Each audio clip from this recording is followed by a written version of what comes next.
everybody, and welcome to our first video tutorial. This is very, very exciting stuff. This tutorial is going to take us through writing our first program using the Java programming language, and we're going to be using the NetBeans integrated development environment.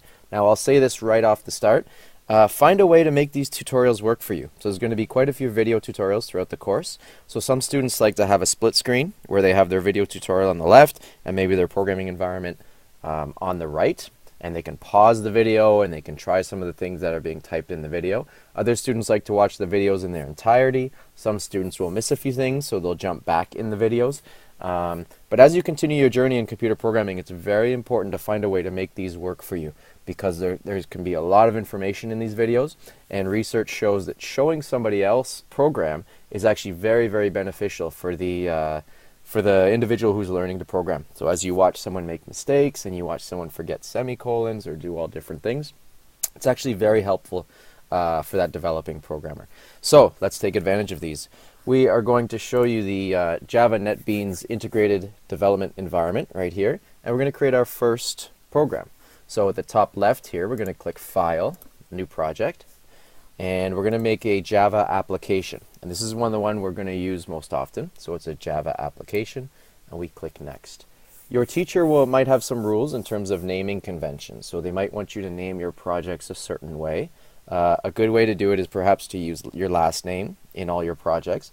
That way, if your teacher loses projects or gets things a little mixed up with some of the other programs, then they'll be able to see which projects are yours. So it's a nice idea to include your last name. So some students will actually write last name, but don't do that. So instead, use your actual last name here. So we'll say my last name is Jones, and then I will call this first program. Now you notice we use camel notation, so each new word starts with a capital letter. We don't want to use spaces in our project names. So we'll call it Jones first program. And you can also specify where you'd like to save this on your computer. So if you click Browse, it perhaps might be a nice idea to start a new folder somewhere, either on your desktop, somewhere convenient, so that you can store all of your Java projects together.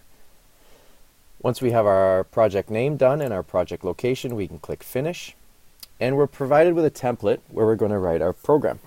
So there's a lot of things on this screen. We have package, we have the public class here, we have the main program here. So a lot of this stuff we'll get to throughout the course. The most important part is where it says to do code application logic here. We're going to press enter a few times. And this is where we're going to write our main programming code. So our main source code, this goes in for the main program. Later we're going to write little subroutines, and we're going to add some information up here, and we're going to add some commenting up here. But for now, we just want to create our first program nice and quickly. So here it is, very exciting, our first line of code. We're going to write system.out.println, and we're going to write hello world. So this is a line of code that will output to the screen the words hello world. Now as I typed that, you noticed some things drop down. So that was the NetBeans programming environment helping you out. So as you type system.out. It gives you a list of all the commands that you might want to use. This is great.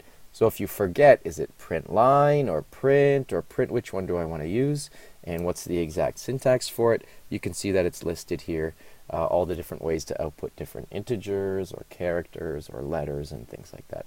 So the environment is always trying to help you out. The other thing you'll notice, if we forget a semicolon or if we forget a bracket, the programming environment is also going to help us out by putting a little warning here, and we can roll over it. In this situation, it says that a semicolon is expected. So I can add a semicolon here, and our program looks like it's ready to go. Go up to the top here, we've got two options. We can click the little green arrow that says Run Project, or under Run, I can click Run Project. The output is generated here below. So this is called our console, or our output console, and there we have it. It says Hello World. We have written our first program, and it worked perfectly. So now we can close our console window, and we can return back to our program. I'm going to show you a little shortcut here, because computer programmers like to be efficient. So I will type SOUT tab. So you can try that on your keyboard. You type SOUT tab, and then right away it does systemout.println for you, and then you can write This is so cool. We can run this program again.